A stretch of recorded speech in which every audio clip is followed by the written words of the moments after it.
Welcome to Tech Intersect. I'm your host, Tanya Evans, and my life and work exist at the heart of law, business, and technology. Yeah, I've earned a few fancy titles and degrees over the years, but the bottom line is I'm a writer, speaker, teacher, and lifelong learner, and I'm really excited that you've joined me on this journey. So what is Tech Intersect? Well, it's authentic, empowering conversations with really interesting guests who demystify complex topics to prepare you for the future. Because your future is now. And it exists where law, business, and tech intersect. Get ready to listen, learn, and leverage. Let's get started. In this episode of Tech Intersect, I speak with Barlett D. who shares his perspectives on data privacy in Barbados as well as the Caribbean at large, and shares key practical steps that organizations can and must take to develop and manage robust privacy compliance programs that reflect the realities of a global digital world.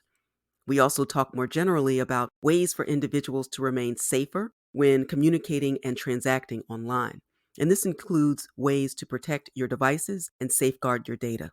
You know what time it is. Time to listen, learn, and leverage. So let's get started. Bartlett D. is a lawyer and an internet policy specialist. He's a senior associate in the Barbados office at Lex Caribbean, and his areas of practice include commercial litigation, restructuring, and insolvency, just to name a few. His professional interests include data protection, IP disputes, digital media, and telecom. It's an honor and true pleasure to have you on the show today, Bartlett. So welcome.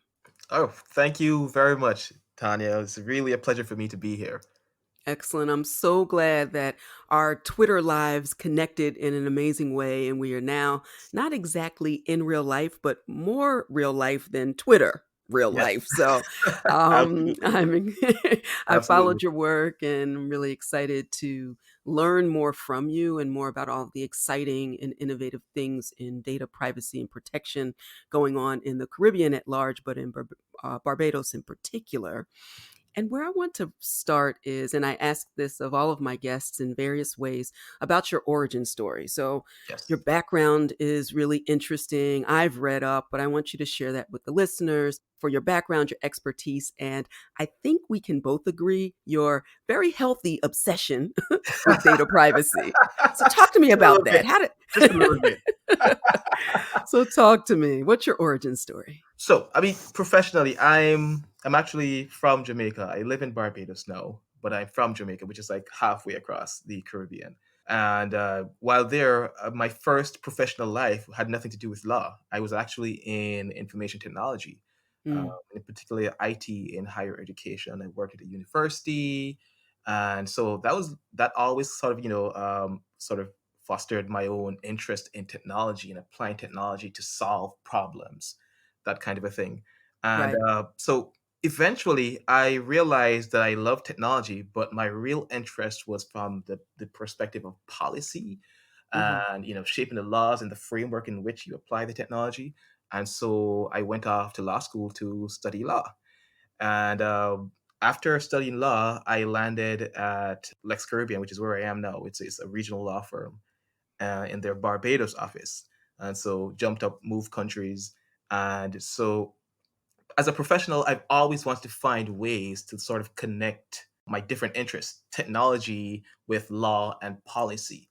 And Right. so over the years as a lawyer, even though my strict practice areas initially was really just typical, litigation, restructuring, employment, that kind of a thing, over time I've managed to find a way to sort of like meld them, both in terms of my legal work and even outside. Initially, I was involved with technology and policy because of my work in the internet governance space. So I've Right. been involved for like a few years in ICANN, which is the Internet Corporation for Assigned Names and Numbers. Basically, they're one of those organizations that help to make sure that the internet works. We don't need to get into the details, but it's really a great training ground for seeing technology policy like evolve over time and get shaped by multiple persons and that kind of a thing. And so that was really great for me. But professionally, over time, because I've always been interested in both technology and law and how they intersect, one of the natural talking points over the past maybe 4 or 5 years in the Caribbean has been privacy and how that Hmm. fits into everything we're doing, commercially and just in terms of the everyday lives of people, that kind of a thing. And so initially, it wasn't necessarily professional in the sense of being paid to do it. This was just pure curiosity, just Right. reading, trying to understand. And each time you read something else, you go, wow, this is amazing. And I don't know about other persons, but for me, if I really want to learn something well, I tend to put myself under the gun. So Right. I'll like write an article which puts me, it opens me up to the public gaze, because obviously if you get it wrong, then somebody's going to say, hey, you're wrong. So with that Right. kind of with that sort of I guess threat or over my head, I said, let's start doing that. So obviously I'd have to be well researched. So I started reading more, understanding more, talking to more persons into space, networking. And I also started talking about what I'd learned. And eventually that sort of transformed from just a sort of intellectual pursuit to clients starting to ask questions as the environment started to change more in the Caribbean, with the laws changing and that kind of a thing. Absolutely. And as you describe your, that's that rabbit hole experience where Yes. you fall down the rabbit hole, you learn something that leads to 10 more questions that lead to 20 Yes. more answers and so on and so forth. And also trying to find the connection to things that you may already do to see how that fits in and makes sense for you. And so Yes. I very much had the same path in blockchain, crypto assets, distributed ledger technology. I originally was looking at it when I certainly fell down the rabbit hole and didn't come out Yes. for about 30 days. I watched everything I could on YouTube. I read Yes. everything. I'm a lifelong learner, and I hear that in your story as well, to really get under the hood and figure things out. Oh, yes. So that makes a lot of sense to me. Absolutely. I'm definitely a believer in lifelong learning. It's not just something you do in the ivory towers of an academic institution. It should be part and parcel of your life. And there's this thing that I was told. I remember when I just started practicing law. There's this older lawyer who said to me, "No knowledge is ever wasted." And it was Mm, like at the time, well, what do you mean knowledge is never wasted? I mean, if I'm a specialist in this, then I only need to know about this. And you know how young lawyers are. right. And with time and experience, I've come to appreciate the wisdom of what he's saying. No matter how narrow that knowledge is that you've picked up in some random place doing some random thing, at some point it may become useful. It may become a useful tool in your professional arsenal, depending on where you end up. So definitely, I've taken that approach to how I deal with things professionally and how I try to develop myself. That's fantastic. And you certainly have become an expert in this field. So let's talk about your data privacy work in the Caribbean in general, Barbados in Yes. particular. As I read up in preparation for the interview, and certainly knowing what's going on in the broader landscape globally, that Yes. privacy rules affecting all businesses, but certainly Caribbean businesses are becoming stricter.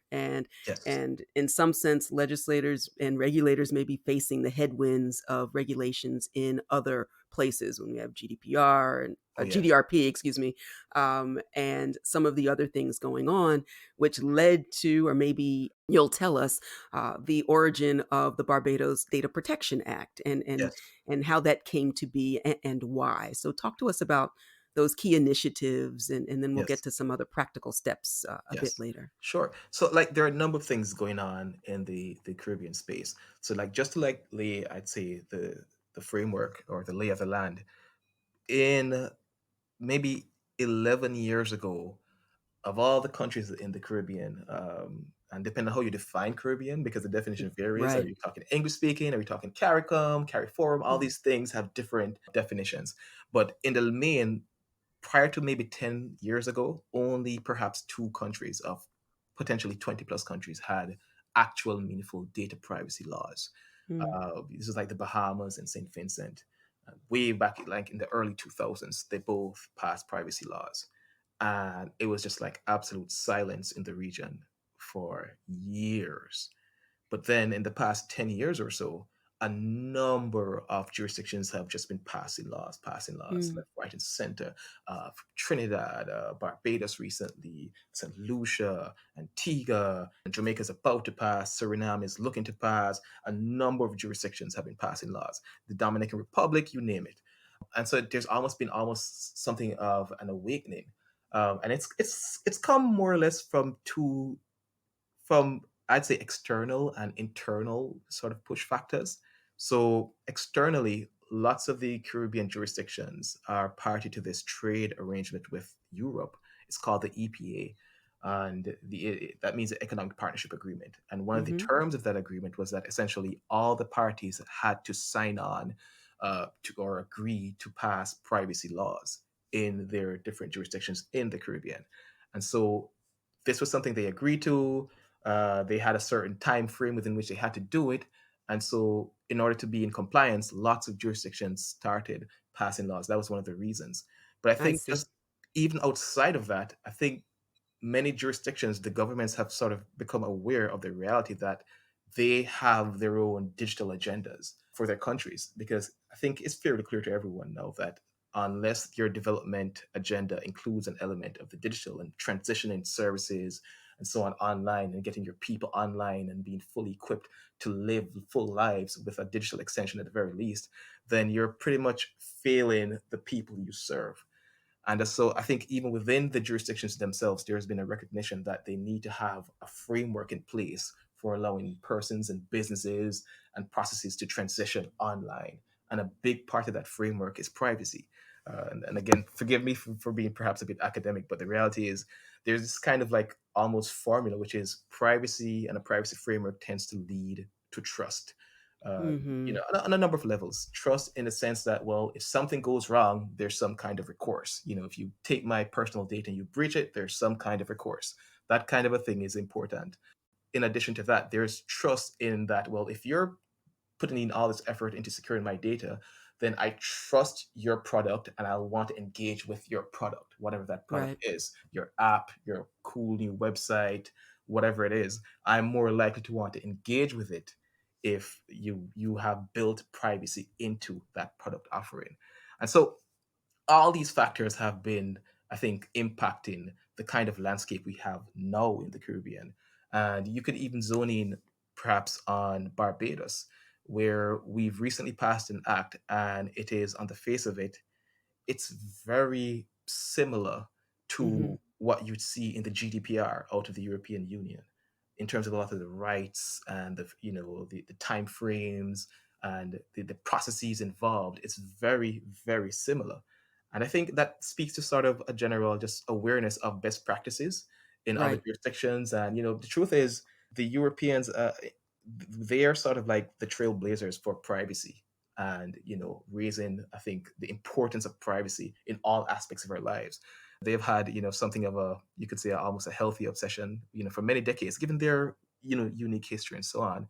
And I think that's led to them taking the lead in passing comprehensive privacy laws going back decades in some jurisdictions in the European Union. And so they've had Right. lots of experience with what works and what doesn't work. And so when they came with the GDPR, one of the things you notice that lots of other jurisdictions around the world and even states in the US have sort of taken cues from the GDPR in terms of the best practices that can be adopted in their local circumstances. So, for example, this concept of meaningful extraterritoriality is this thing that we talk about in privacy circles all the time, which basically means although you pass your laws within X country, it could potentially apply to someone outside of your country, depending on what they're doing. And Right. so the GDPR made that a big deal. And so lots of companies in the US and the Caribbean, everywhere, just started paying attention, especially when they were trading or providing services into Europe.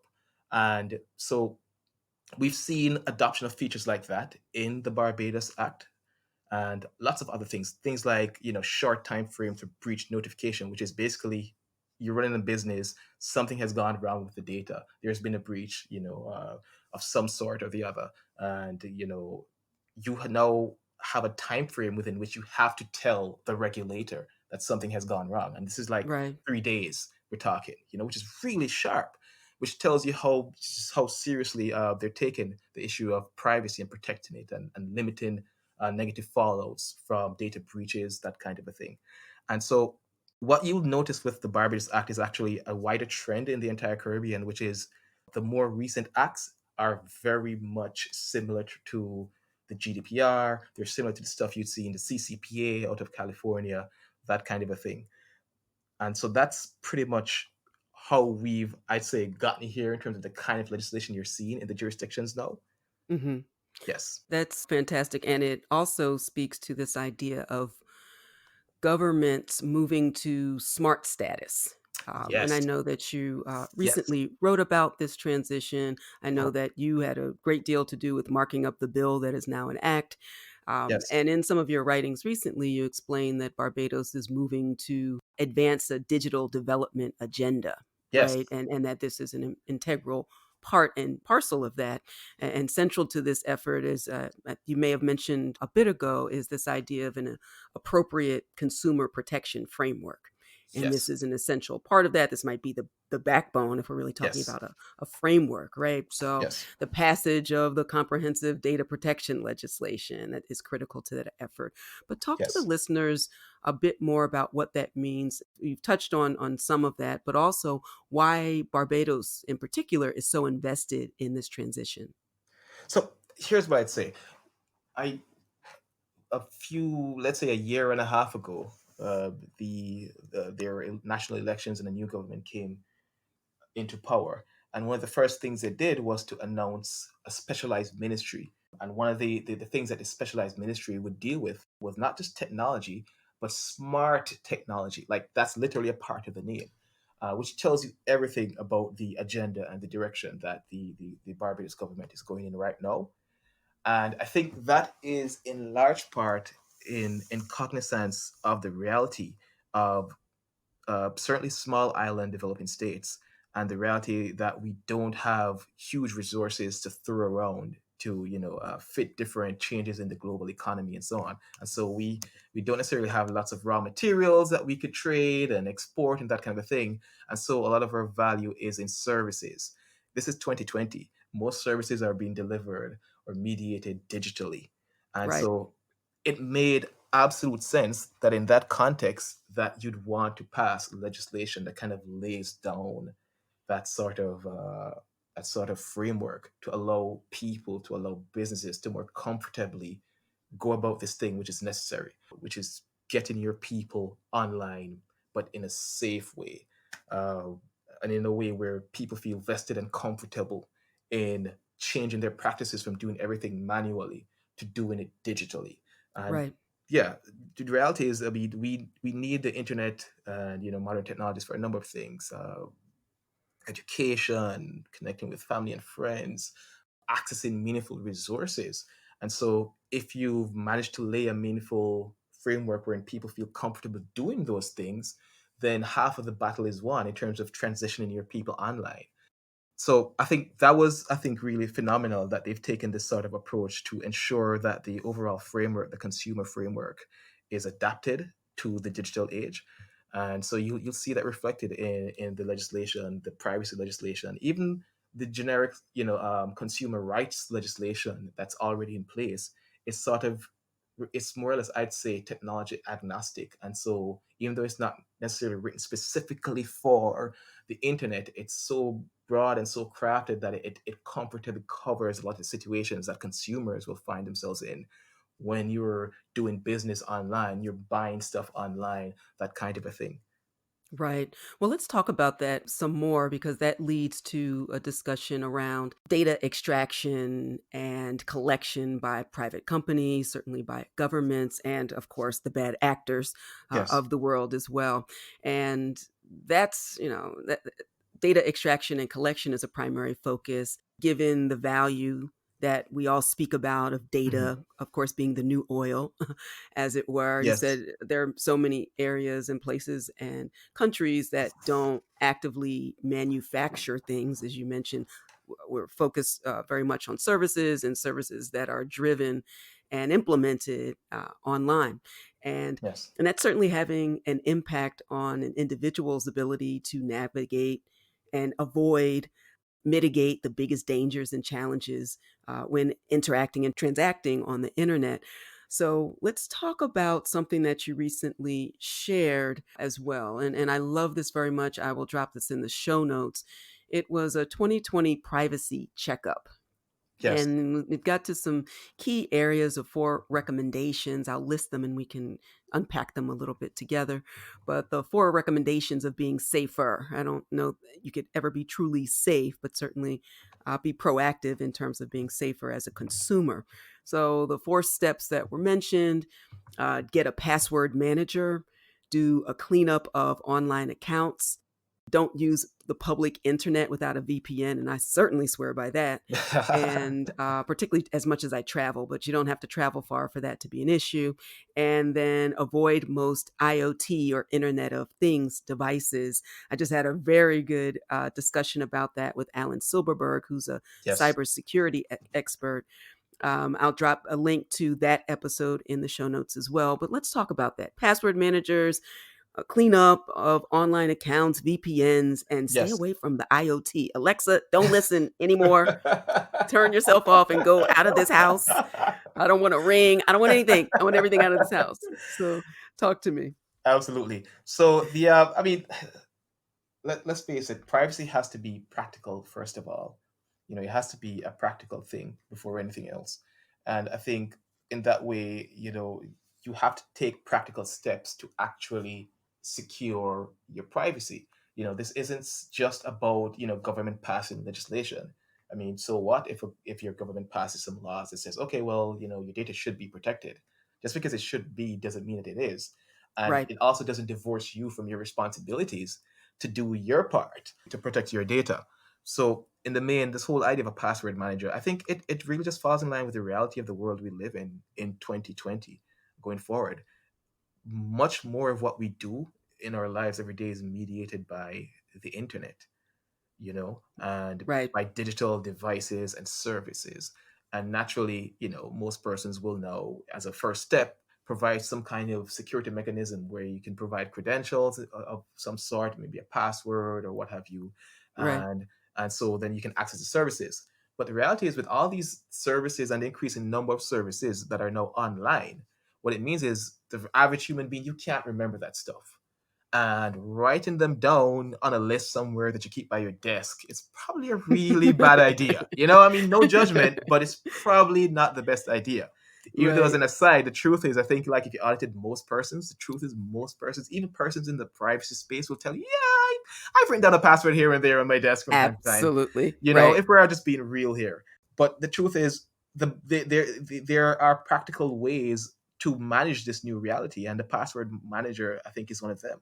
Whether it's PassPack or LastPass or any of these other KeyPass, any of these other popular apps and software titles out there for protecting your passwords and storing them in one place. I think it's a great Right. idea because you no longer have to worry about knowing every single password for all the different services that you use, especially if you're trying to do the right thing and have different passwords for all your different services, So then it's just a practical step once you've gotten different passwords to ensure that you can remember them and that you can Right. access them in a meaningful way. So essentially, no, with a password manager, you just need one password that you will use to access your password manager. And once you're in, then you're able to quickly and easily access all your different web services, your work email, your home email, your Facebook, your Instagram, your Twitter, your, whatever it is you're doing online, all the different cool apps that are coming out that you want to try out. At least now you can do it in a more secure way without having to worry every single time or try to rack your brain every single time. Okay, what do I need? What do I need? What do I need? We hope you're enjoying this edition of Tech Intersect. Our conversation will continue in a moment, but first, a word on an exciting opportunity. The Tech Intersect podcast is released to the public every Friday, but as an Advantage Evans member, you'll receive first listen access and live Tech Intersect Connect video chats. Premium members also receive a copy of my ebook, The Gen Xers Guide to Upskilling in a Web 3.0 World, and unlimited access to the video chat replays and bonus episodes. My pro members, ready to leverage what they've listened to and learned, receive access to the Upskilling self-guided course and VIP group coaching calls. So as you can see, Advantage Evans membership adds substantial value to your podcast experience. And there are 3 ways to take advantage. See what I did right there? of all that the Tech Intersect podcast has to offer. So subscribe now and let's listen, learn, and leverage together. And now, back to the conversation. I've seen this actually benefit families if someone unfortunately passes on, Oh, yes. and the ability to manage digital assets, to gain easier access to account information and the Yeah. necessary things of winding up estates. And that could be an important reason for people to look into password managers as well. I'll have some additional advice about the specific ones that you listed and how to properly vet what might be the best one for you. But I really do think that one of the most important things we can do is to have a password manager in place, Yes, and absolutely. not a sticky note that is Yes, next to your next to your laptop. Yeah. desk. Right. Like there's this really good illustration of having some kind of manager that hopefully, in theory, some other trusted person could perhaps access in the worst case scenario. Right. There's this case I think in the actually the blockchain space. I can't remember the name of the company that was involved, but essentially the person who Yes. was behind it, he passed, and Right. then essentially nobody could access the resource that he had provided to a number of Yes. persons. I think I'm not sure exactly what it was, but I remember coming across a headline and going, my goodness, this could have really been avoided if there was at least one trusted person, or some trusted persons, whether you're a lawyer or maybe a close family member, who at least had access to maybe a password manager or something like that. We could log Absolutely. in a worst case scenario to go, okay, well, here's what this is, so an entire business wouldn't have to die, because that's Right. what happened in that case. Yes, that's the Quadriga CX case, Yes. and about 190 million or so, but who's counting? Everybody who lost money Yes. through that. And that is an ongoing concern. That's actually a very interesting story. I will drop that in the show notes as well. All Yeah. right, that's password manager. So I was thinking of this idea of the next one, cleaning up online accounts. Yes. And some of that is, oftentimes when people sign up for social media, Facebook is the most glaring example. Yes. That, I grew up in a time where you have the presumption of privacy, even though it probably was a faux presumption. We just weren't Yes. as connected at that time. And then you would opt into an experience for the benefits that a particular online platform would have in terms of connection. But every picture, I'm here now, I'm at the Yes. coffee shop right now. And when we've come to learn that signaling, and in fact, I travel a lot, but I almost never post a picture of where I am in the moment. It's always Yes. looking back. Yes. By the time people see my awesome vacation pictures, I am long gone, I assure Yes. you. I'm somewhat similar as well. I don't post lots of information about, well, certainly not time sensitive information unless I have to. Right, You won't necessarily learn anything about my family life or home life right, from going even on my social media pages, because I'm more mindful now of right, how the information you put out there can impact, the ability of others to triangulate and figure out other details of your life without you being complicit in that process, or being, a right, part of that process. And so for me, I think cleaning your house digitally is like one of those routine things you ought to do from time to time, because here's the reality. Most persons nowadays, I mean, you're not going to necessarily create like a fresh new password for every single website you're on. right, Ideally, you perhaps should, but most persons usually you go the easy route, which is log in via Facebook or log in via your Gmail account or something like that, because it's just easy. But then there are lots of problems that can come from that. When you've used some service because it was really cool and trendy, but then 6 years later, nobody's on there. You've forgotten about it. But guess what? You still gave it access, right, to some of your other resources that you use to log in and that kind of a thing, perhaps your Facebook and what have you. And depending on the nature of the access you give it, it can continue to like, collect information from you.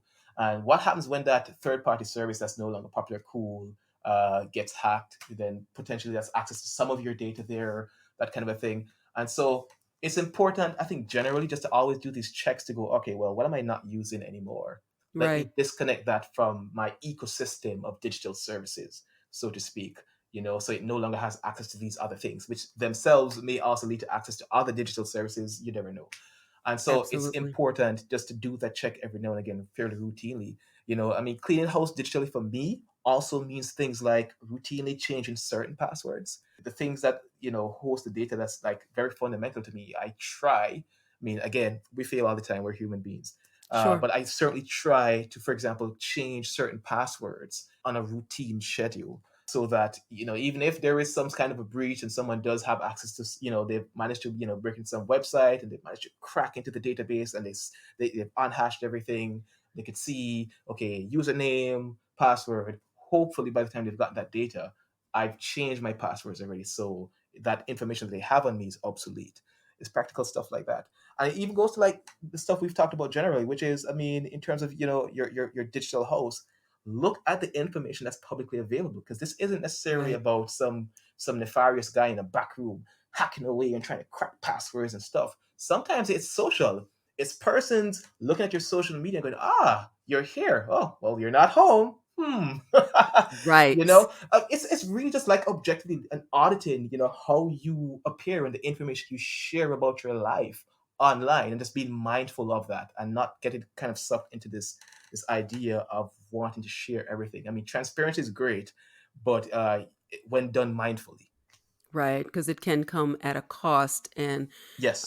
you're constantly weighing and assessing risks, but sometimes you Yes. don't even know what is lurking just behind. You take some reasonable precautions, but you never know what's operating in the background. And Yes. sometimes for a private company or government, there's a hacking. Other times we've opted in to permissions that we didn't read and don't understand about their ability to then sell that information and Yes. monetize it in certain ways. We've seen that as an example with Cambridge Analytica and Ooh. Facebook. And so there are a lot of times where you don't know what you've given up, and Yes. on platforms like Facebook, that you actually have to opt into privacy, and they make it very difficult to opt into privacy. There are Yes. 17 steps in order to do that, so be mindful of the cleanup.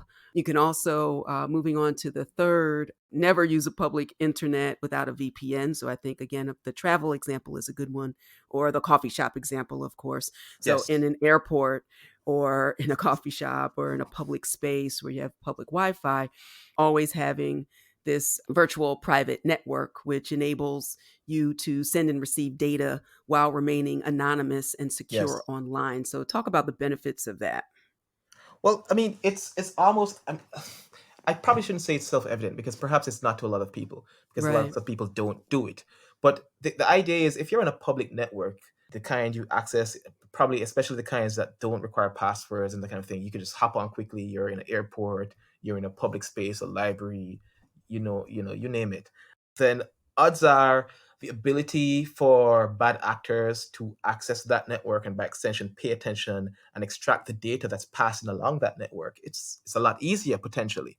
And so if you use public networks, then you increase the risk that your data could be intercepted by third parties, who could then use that for all kinds of different purposes that are obviously not in your interest.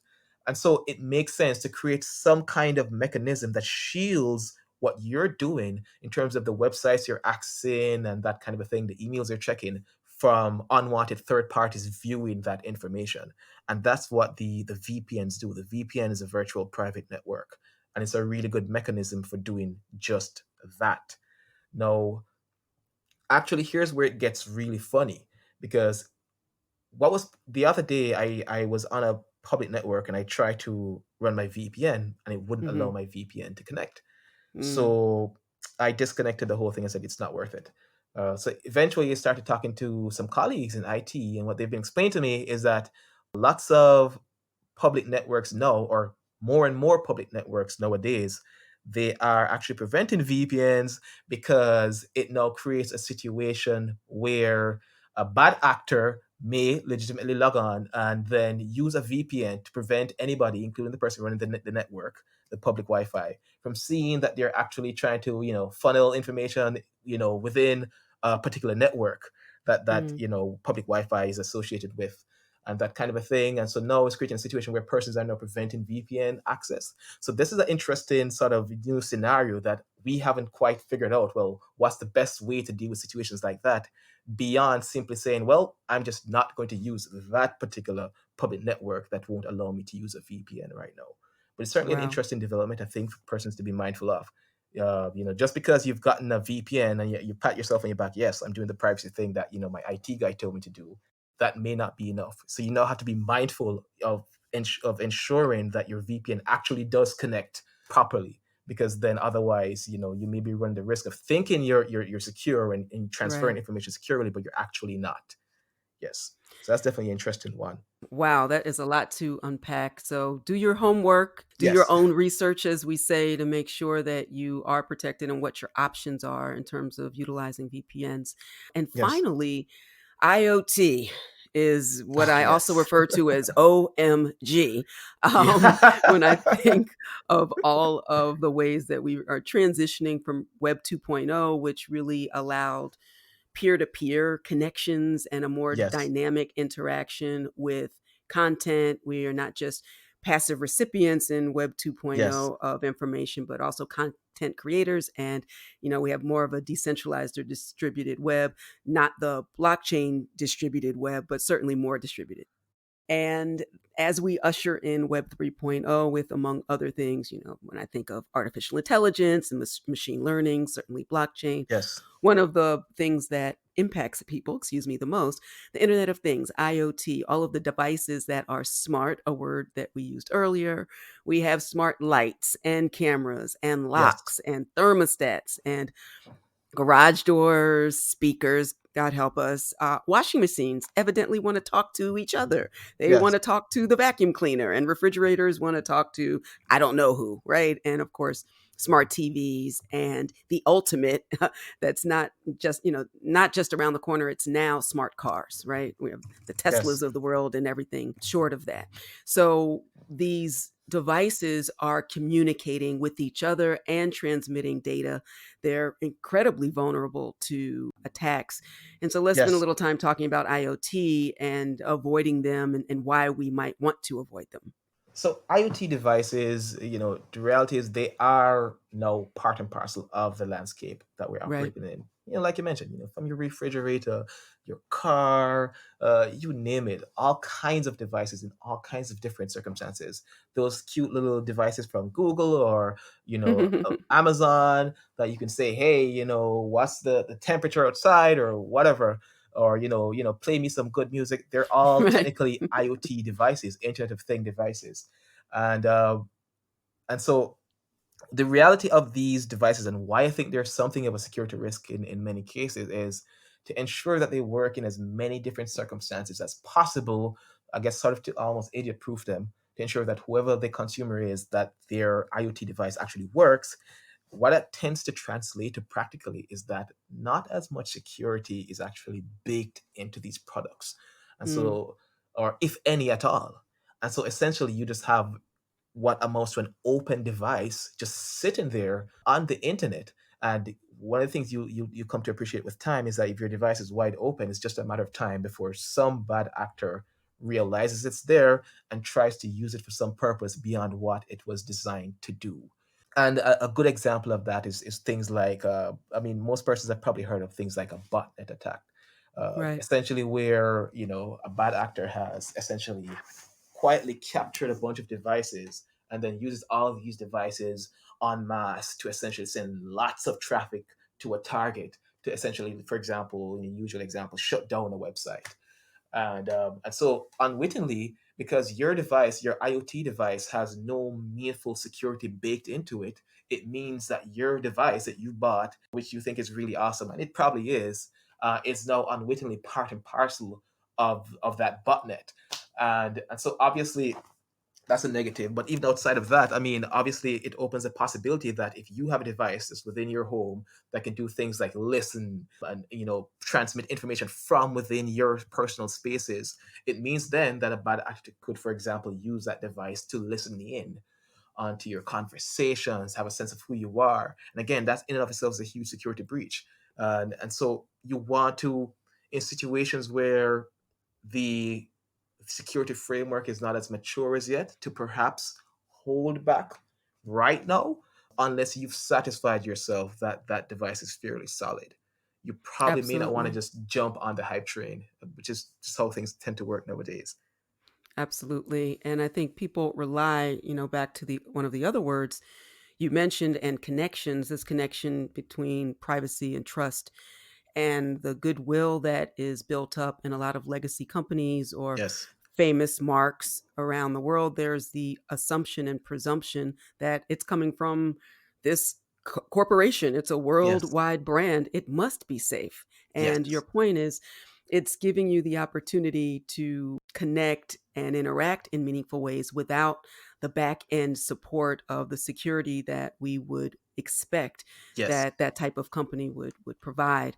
And so it's good that we continue to have conversations like this to raise consumer awareness because, as Yes. you also said, we can pass all the laws and have all the regulations for consumer protection in the world, but if we are also as consumers not proactive, we leave ourselves vulnerable in those gaps and spaces where Yes. regs and legislation just can't go.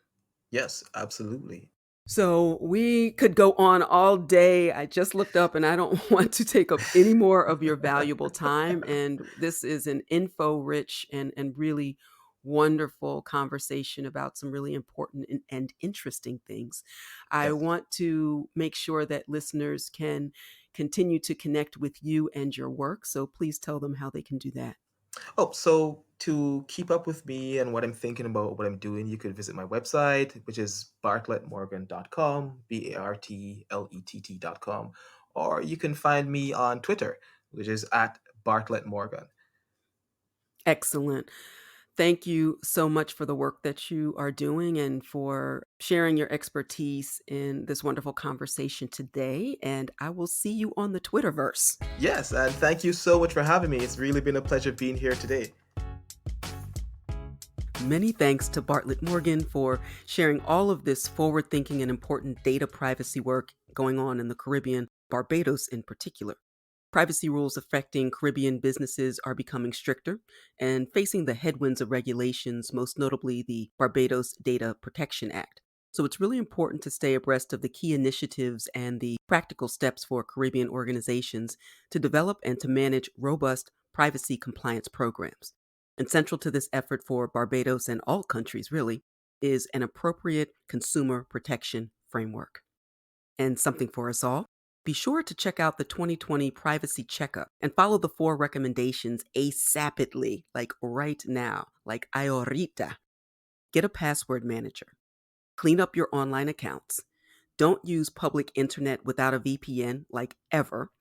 And avoid most IoT, Internet of Things devices. And finally, the Phoenix Rising virtual summit I mentioned in the last episode was amazing. We had stellar keynotes and speakers. Minda Harts, the author of The Memo, money coach Lynette Calfani Cox, and a surprise guest, Arlen Hamilton, author of It's About Damn Time and founder of Backstage Capital. They all shared strategies and actionable steps on how to crisis-proof your career, your money, and your mind. It's really evergreen information that you can come back to time and again. So we've made available for immediate, unlimited streaming access the entire summit and fireside Q&A. Originally, that was valued at $99. It will be only $50. You have lifetime 24/7, 365 access. Visit phoenixrisingsummit.com to get started. Crisis-proof your future today. Okay, that's all for now. Until next time, stay well, be encouraged, and continue to shine. Stay in touch with host Tanya Evans via your favorite social media. On Twitter at Tech Intersect and on Instagram via the handle Tech Intersect. This podcast has been produced by Stephanie Renee for Soul Sanctuary Incorporated.